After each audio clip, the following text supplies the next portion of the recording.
오늘 본문은 빌립보서 마지막 석절 서신의 마무리 인사 말씀입니다.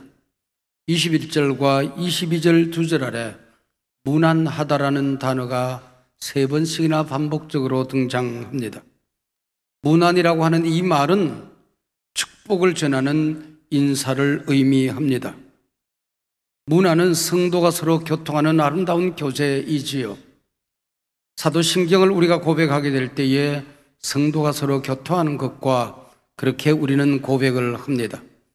이 문안 사역은 간단한 사역이 아닌 게지요. 예수님께서 제자들을 파송하시며 누구를 만나든지 어느 가정에 가든지 평안을 빌라 하는 말씀을 하셨습니다. 평안을 빌라는 이 말은 무난하다는 말과 동일한 단어로 쓰여지고 있습니다. 지금도 우리 교역자들이 속교회별로 목장을 방문합니다. 봄이 되면은 가정을 방문하지요. 그리고 좋은 일이 있을 때, 어려운 일이 있을 때, 병든 가족이 있을 때, 시험 든 가족이 있을 때에 가정을 방문합니다. 이 일을 우리는 문안사역이라고 할 수가 있을 것입니다. 광부들은 광산 갱도 안에 카나리아 한 마리를 넣어두곤 합니다. 문안하는 새입니다. 그리고 광부들의 안전을 지키는 새이지요. 갱도의 공기가 탁해졌을 때에 카나리아가 먼저 비틀거립니다. 그러면은 갱도 안에 있던 모든 광부들이 신속하게 그곳을 탈출해야 합니다. 칠레의 산호세 광산 갱도에도 카나리아 한 마리가 있었습니다. 2010년 8월 5일 그날 아침도 광부들이 출근하며 먹을 것을 주었고 카나리아는 여느 때처럼 노래를 했습니다. 앞불사 일을 막 시작했을까요?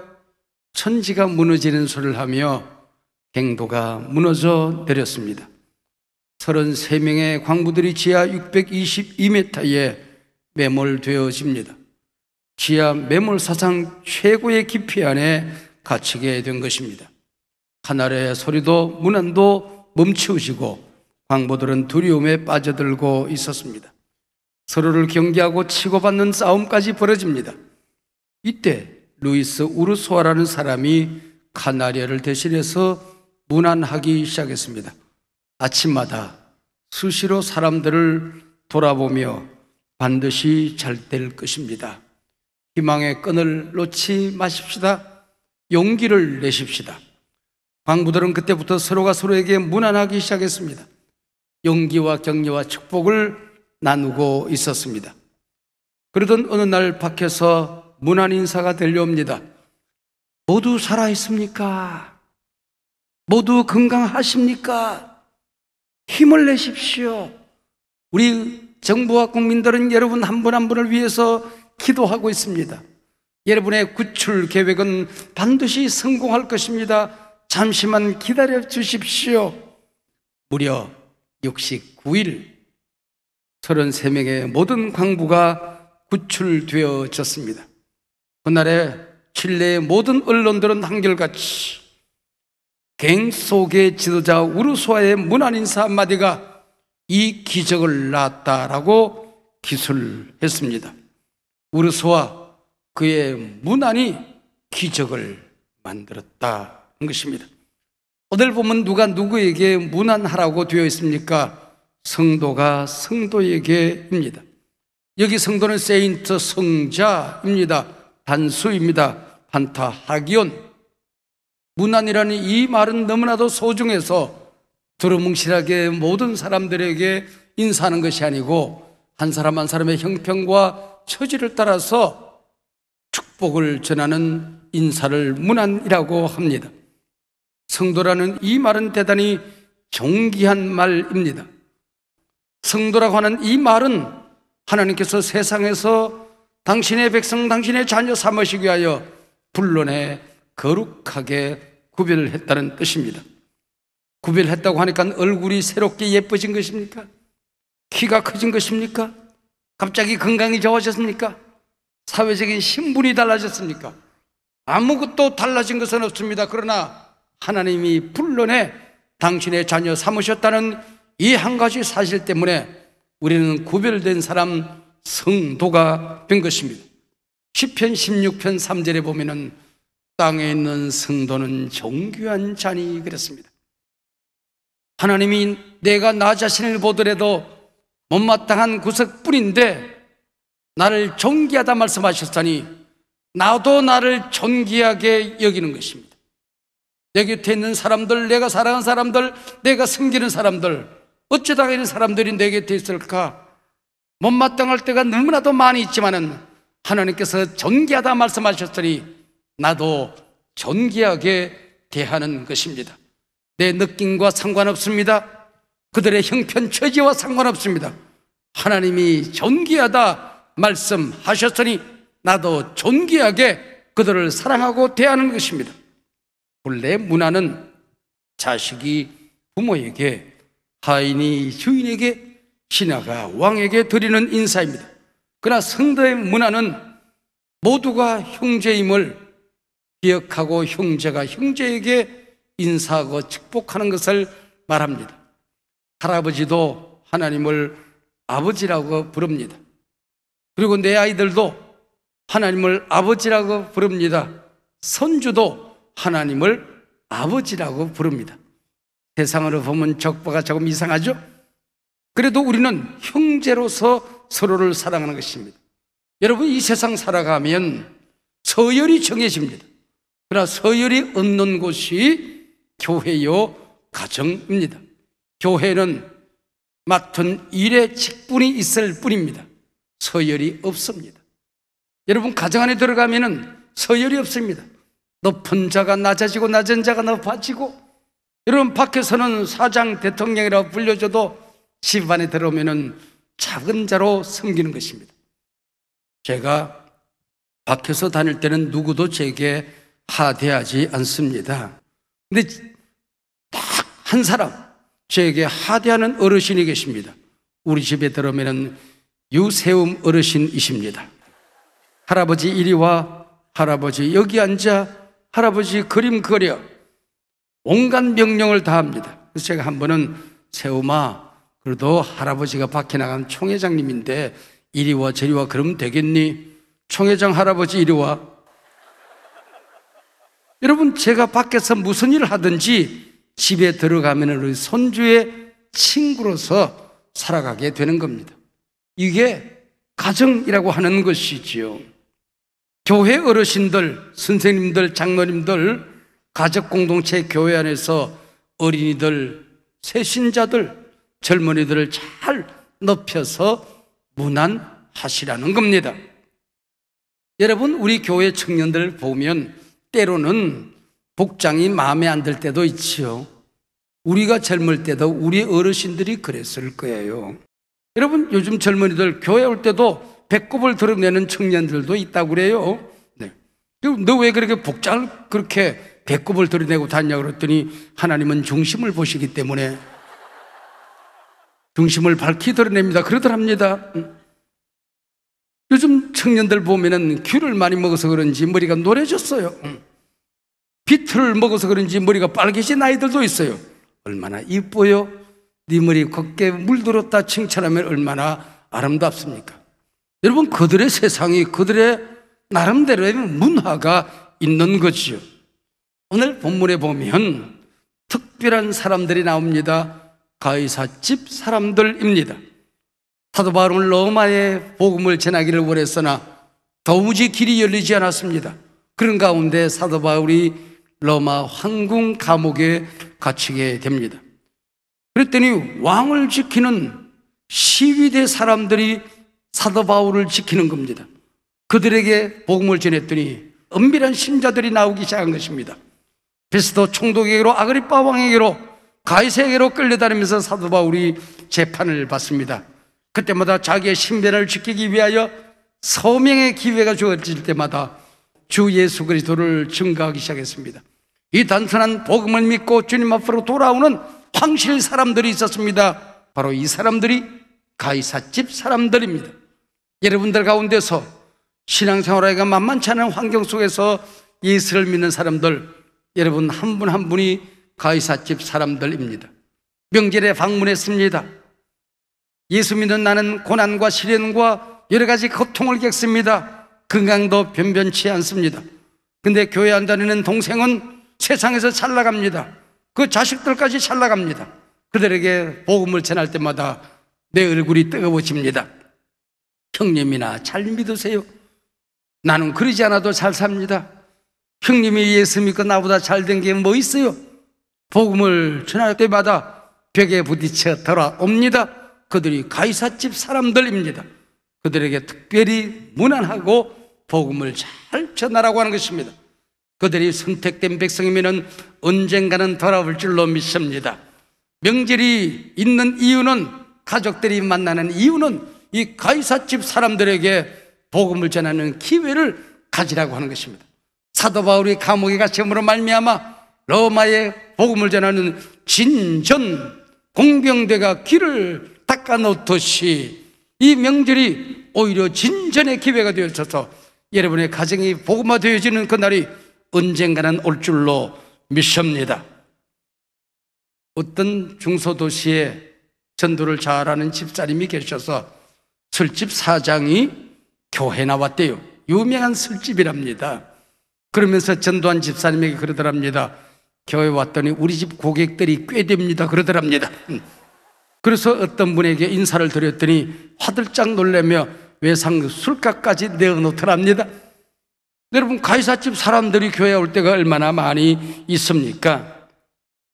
빌립보서 마지막 장 마지막 절에 보면은 23절입니다. 문안의 내용이 나옵니다. 주 예수 그리스도의 은혜가 너희 심령에 있을지어다입니다. 빌립보서 처음 시작할 때 어떤 말씀으로 인사했습니까? 주 예수 그리스도의 은혜와 평강이 너희에게 있을지어다.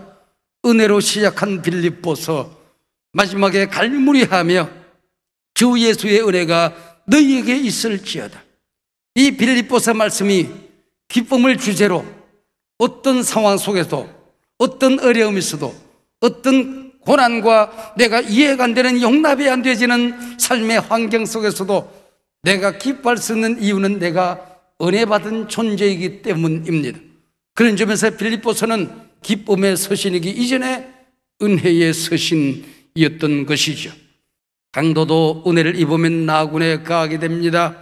네가 오늘 나와 함께 나군에 있으리라. 성인 군자도 하나님의 은혜를 잃어버리면 마귀처럼 지옥에 떨어지는 것입니다. 옛날 어르신들이 물을 때마다 늘 하는 대답이 하나님의 은혜지요 그래요. 젊을 때 제가 생각하니까 저거는 어른이 되면은 그냥 관용구로 저렇게 하는 말이겠거니 라고 생각했습니다. 요만큼 나이가 먹고 나니까 어디에 가든지 간에 사람들이 똑같은 질문을 합니다. 아무리 생각해도 하나님의 은혜입니다. 이것밖에 할 말이 없습니다. 이것이 정답입니다. 이것만이 정답입니다. 여러분, 오늘 특별한 하나님의 은혜가 여러분 가운데 있을지어다. 할렐루야. 여러분, 이 축복권을 우리가 가지고 살아가는 것입니다. 이 축복권은 아브라함에게 주신 하나님의 특별한 은혜입니다. 네가 복의 근원이라. 너를 축복하는 줄 하나님이 축복할 것이고, 네가 축복하는 대로 내게 되는 사람들이 세상이 복을 받게 될 것이라고 하는 것이죠. 공적인 예배에서 축도는 목사가 합니다. 그러나 내 곁에 있는 사람들, 내 자녀에게 축복할 수 있는 권세는 어버이들에게 있는 것입니다. 내가 어른이 되고 내가 먼저 예수를 믿었으면 내게 맡겨진 사람들을 축복하는 God bless you, 축복권이 우리에게 있다는 사실을 기억해야 되는 것입니다. 여러분, 은혜가 뭘까요? 쉽게 이야기하면 구원이 하나님의 은혜입니다. 예수 만난 게 하나님의 은혜입니다. 용서받아 천국 백성이 된 게 하나님의 은혜입니다. 우리가 하나님 앞에 서기 전에 반드시 가지고 가야 될 귀한 사역이 있습니다. 나는 하나님으로부터 용서받았다. 나는 구원받았다. 다른 거 다 잃어버려도 이것 가지고 가야 하는 겁니다. 내가 사귀었던, 내가 만났던 모든 사람 나는 용서했다. 이 깨끗한 흔적을 가지고 하나님 앞에 우리가 서야 하는 것입니다. 아내는 남편을, 남편은 아내를 용서하는 겁니다. 부모는 자식을, 자식은 부모를 용서하는 겁니다. 선생님은 제자를, 제자는 선생님을. 용서는 건강보다 중요합니다. 용서는 부자가 되는 것보다 먼저입니다. 우리 사회에서 서로가 서로를 용서하고 살아가는 것은 민주주의를 이룬 것보다 더 소중한 것입니다. 우선되는 일입니다. 너희에게 은혜가 있을지어다, 특별히 너희 심령에 있을지어다 그랬습니다. 이 용서하는 마음, 그리고 축복하는 마음, 문화는 반드시 심령에, 마음에 전달이 되어야 한다는 것이, 슬픔을 당한 사람이 내 곁에 있을 때에, 마음과 영혼과 몸이 아픈 사람이 내 곁에 있을 때, 외로운 사람이 있을 때, 시골에 계신 부모, 형제, 여러분, 그들 곁에서 마음을 주고받는 것, 이게 문안이라고 하는 것이죠. 여러분, 그들과 함께 있어주는 게 은혜입니다. 구약의 이스라엘 백성들은 각 지방에 흩어져 살다가 명절이 되면은 예루살렘으로 몰려듭니다. 예루살렘에 뭐가 있으니까? 성전이 있으니까 거기서 제사를 드리는 겁니다.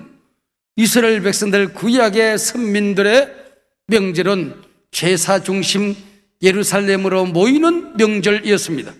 우리네 명절은 부모님 계신 고향으로 찾아가는 절기입니다. 우리의 문화는 문안의 문화로 명절이 지켜지는 것입니다. 근데 문제는 만났을 때에 내게 있는 이 고귀한 신분, 내가 성도가 되었다, 하나님의 자녀가 되었다, 나는 복을 받은 자이고 복덩어리가 되었고, 내가 만나는 모든 사랑하는 사람들에게 축복할 수 있는 축복의 권세가 내게 있다, 이걸 망각하고 가족을 만나고 어버이를 만나고 형제 자매들을 만날 수가 있다고 하는 거지요. 한가위와 기쁨과 휴식은커녕 스트레스, 가족 간의 마찰과 갈등을 낳고 다시 돌아올 때가 얼마나 자주 있습니까? 그래서 명절이 끝나고 나면은 한 두세 달 어간 동안에 평상시보다 이혼율이 20%점 증가한다고 합니다. 부부가 함께 다녀오신 분들 조심하셔야 될 것 같아요. 또 오랜만에 형제 자매들이 만났으니까 술 한잔 걸치기 시작합니다. 그리고 자제력을 잃어버립니다. 혼자서 쌓아두었던 불평, 원망, 섭섭증, 논리가 펼쳐지기 시작합니다. 그래서 깊은 갈등을 가지게 되는 것이죠.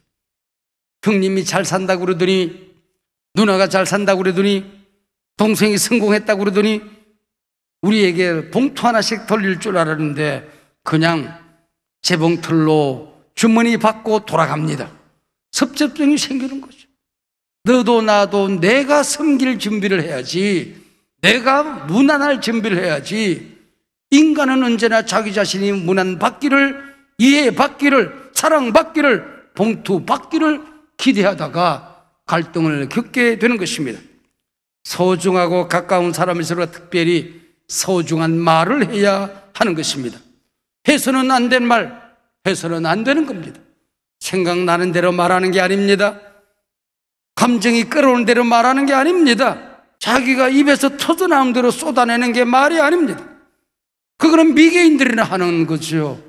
짐승들이나 짓고 싶을 때 짓는 거죠. 우리는 신앙으로 다듬어야 되는 것이고, 우리의 품성으로 다듬어야 되는 것이고, 이게 하나님이 저들에게 주고 싶은 문안인지 축복인지를 헤아릴 줄 알아야 하는 것입니다. 여러분, 이 아이가 지금 취직을 하고 싶어서 새벽부터 저녁까지 노량진 학원을 컵라면 한 그릇 먹고 벌벌거리고 뛰어다니는데, 초등학교 때 너보다 공부 못한 옆집의 안무개는 대기업에 취직을 해서 뭘 한다고 그러더라. 아, 비교하는 그 앞에서 듣고 싶은 마음밖에 없습니다. 그렇지 않아도 이게 시집을 못 가서 한다라는데, 야, 살 빼, 그러니까 사람이 안 붙지, 이러고 구박을 합니다. 여러분, 해야 할 말과 하지 말아야 될 말을 구별하는 게 문안입니다. 하나님께서 그를 축복하고 싶은, 전하고 싶은 은혜의 말을 하는 것, 이게 문안이요 축복이라고 하는 것입니다. It's okay, 괜찮아. 네 얼굴 보니까 주님 얼굴 본 것 같다. 야, 오랜만에 모였는데도 여자들만 일을 할 때가 있어요. 우리 집 구석도 그렇게는 합니다만은. 아유, 남자는 누워서 밥 먹고 리모컨 들고는 1번부터 502번까지 왔다 갔다 합니다. 언제까지? 자기가 좋아하는 여자가 나올 때까지 왔다 갔다 합니다. 아, 잔소리하지 말고 힘센 당신이 이거 한번 들어주면 어떨까? 여러분, 남자는 갑자기 힘세다 그러면은 알통이 꿈틀거리기 시작합니다. 그리고 아무도 없으면 아령들기 시작해요. 그게 남자거든요. 돌아올 때 또 칭찬하는 겁니다. 고맙다고, 당신이 열심히 일해서 내 면이 살았다고 인사를 하는 겁니다. 함께 명절 보내고 돌아가는 사랑하는 아들, 사랑하는 며느리에게 칭찬 한마디 해서 보내면 얼마나 좋겠어요. 아가야, 애썼다. 네가 일주일 내내 직장생활 하느라고 얼마나 바빴니? 쉬어야 되는 시간에 여기 와서 온갖 일을 다 하고 하는구나. 네가 복덩어리다. 네가 우리 집안에 들어오고 난 다음에 우리 집에 안 된 일이 뭐가 있니? 가서 건강하거라. 칭찬 짠뜩 하면은 닫아놓았던 주머니 열고 봉투 하나 만들어서 몰래 시어머니 베개 밑에 봉투 놓고 가는 겁니다. 이게 가족이라는, 문안이라고 하는 것입니다. 이 문안어라는 설교 말씀을 준비하면서 가만히 생각해 보았더니, 제가 35, 6년 전에 담임으로 다른 교회를 섬겼는데 그냥 정해진 예배 시간 예배하고 화요일부터 금요일까지 하루에 평균 15집 그냥 신방하러 다니는 겁니다. 가정 방문하는 거예요. 그때는 뭐 이게 요즘처럼 아파트 문화도 아니고, 제가 목회하는 지역은 방 하나, 부엌 하나, 거적대기 하나, 거적대기 더 걸고 넘어가면 또 방 하나, 부엌 하나, 거적대기 하나. 그래가지고는 신방을 하는데 많을 때는 20가정 이상을 신방을 합니다. 평균 한 10대 가정을 신방하고 집에 들어오면은 목에서 피가 날 것 같아요. 근데 가만히 생각해 보면 그때에 젓가락 몇 개인지 숟가락 몇 개인지, 그 집에 연탄이 떨어졌는지 쌀독에 쌀이 있는지 없는지 다 알고 살아요. 그 집에 강아지가 감겨들은까지도 다 알고 삽니다. 근데 지금은 제가 그렇게 하지 못하지만은, 그래도 그때에 목자가 양 한 마리를 쓰다듬으면서 오늘 하루 동안 풀 떴다가 벌레한테 물린 곳은 없는지, 그리고 꼬챙이에 찔린 곳은 없는지, 발톱은 제대로 붙어 있는지를 살펴보는 목자처럼 교인들을 어루만졌던 문안에 세월들이 있었던 겁니다. 그게 제가 개척하면서 한 명을 만 명처럼, 만 명을 한 명처럼 목회하는, 영혼을 아끼는 목회를 할 수 있는 근거가 아니었나 하는 생각을 하게 되는 것입니다. 제가 우리 교우들을 일일이 그렇게 돌보지 못하지만은 그 품성, 그 마음, 목자의 마음으로 평생을 살 수 있었던 것은 바로 문안의 세월이 있었기 때문입니다. 사랑하는 여러분, 하나님께서 여러분을 성도로 부르셨습니다. 여러분에게 축복권을 주셨습니다. 우리 주 예수 그리스도의 품성을 부어주셨고, 복음의 언어를, 축복의 언어를 물려주셨습니다. 이제 이 명절뿐만 아니고 여러분에게 맡겨진 사람들을 향하여, 여러분이 만나는 사람들을 향하여, 세상을 향하여 문안하는 은혜가 있으시기를 바랍니다. 축복의 권세가 매일같이 작동되기를 축복합니다. 여러분 때문에 여러분의 가정이 복을 받고 만나는 모든 사람들이 복음의 사람으로 바뀌어지는 은혜가 있어지기를 주의 이름으로 축복합니다.